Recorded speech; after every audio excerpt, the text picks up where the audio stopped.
Wait a minute, that's not right. The Wyatt Six finally make their in-ring debut. Finn Balor declares a new Judgment Day, and a few SmackDown stars crash this SummerSlam after party. Okay! And the news! And the news indeed, it was the night after the biggest party of the summer, Monday Night Raw, coming from Baltimore, Maryland. And let's start it off with the Wyatt Six making their in-ring debut in the main event. And earlier in the night, we saw yet another Wyatt Six video, this time with Joey Gacy as Huskus the Pig. And Uncle Howdy basically quickly said that they thought they could control Gacy and that they could lock him up, but Uncle Howdy saw through their lies. Later in the night, it was Maxine who came up to Ivy Nile to talk to her about not seeing her for several weeks, but Chad Gable interrupted and said that Maxine had nothing to offer Ivy, and he did offer something, that Maxine could keep the name Alpha Academy because he had a new group. And right before the match, he unveiled that new name being American Made. I'm not so sure that he was his genius level thinking there when coming up with that name, but I guess that's what they're gonna go with.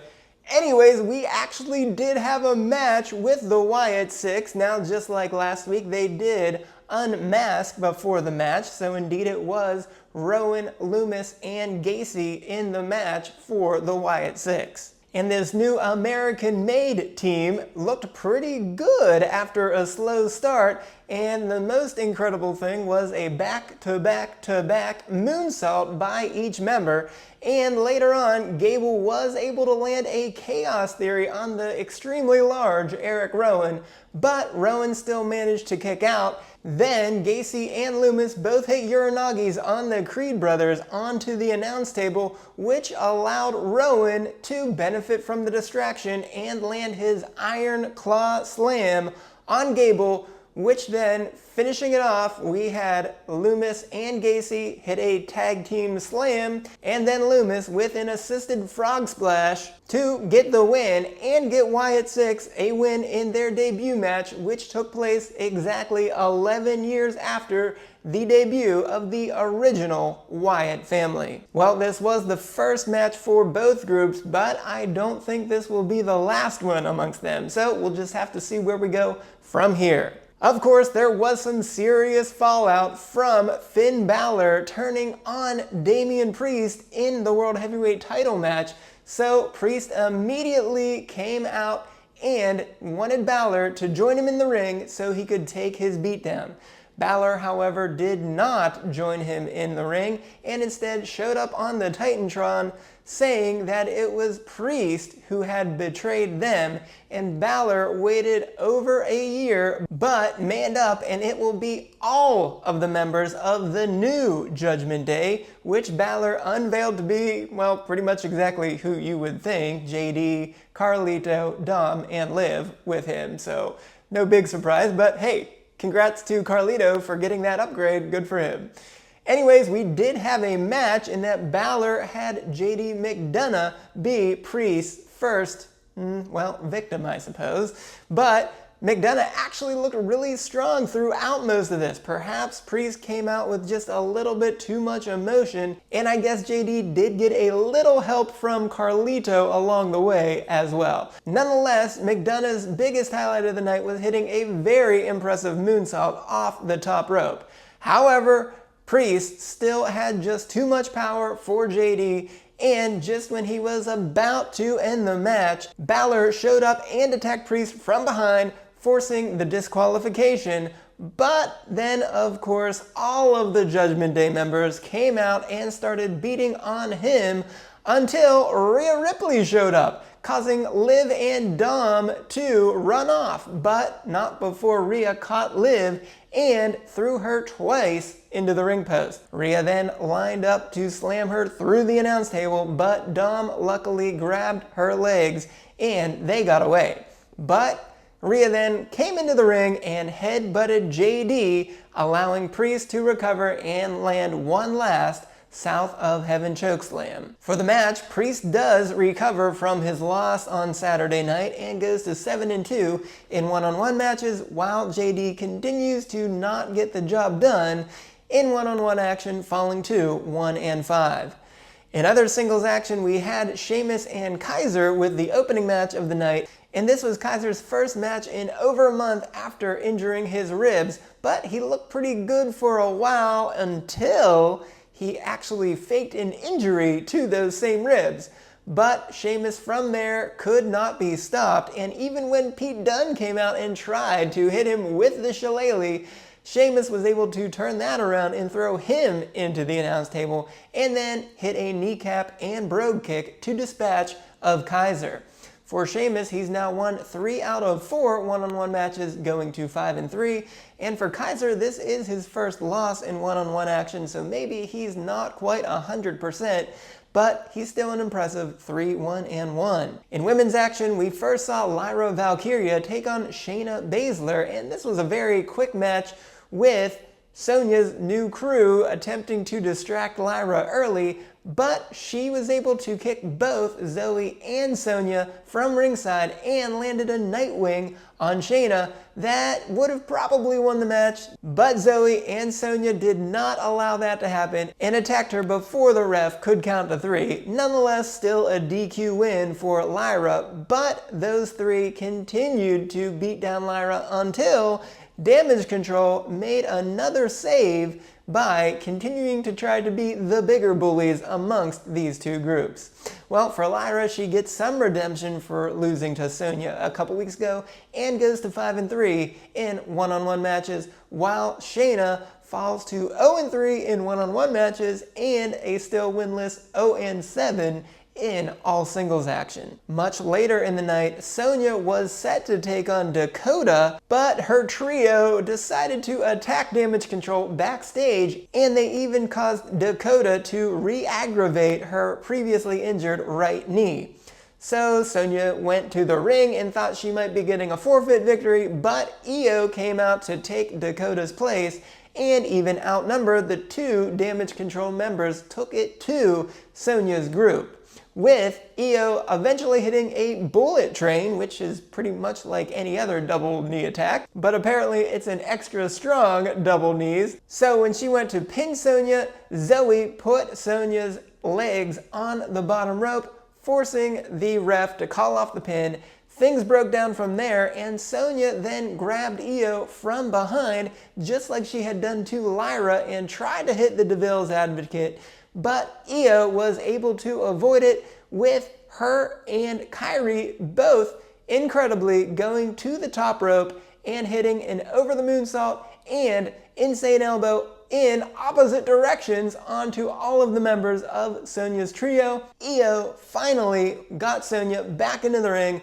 hit one more traditional over the moonsault, and got the pin. For Io, she improves to 6-2 in one-on-one action, while Sonya picks up her first loss since returning, going to 2-1. In tag team action, we saw The New Day finally reunited, with Kofi Kingston recovering from his re-aggravation of his shoulder injury against the Authors of Pain. Well, in typical The Final Testament fashion, Scarlett distracted the ref and Cross knocked Woods' feet off of the top rope, so we had the most surprising run-in of all time when Odyssey Jones, of all people. What? Odyssey Jones? This man was in both of the last 2 WWE drafts, but never made a single appearance until tonight. That is a year and a half of not showing up, but being on the roster.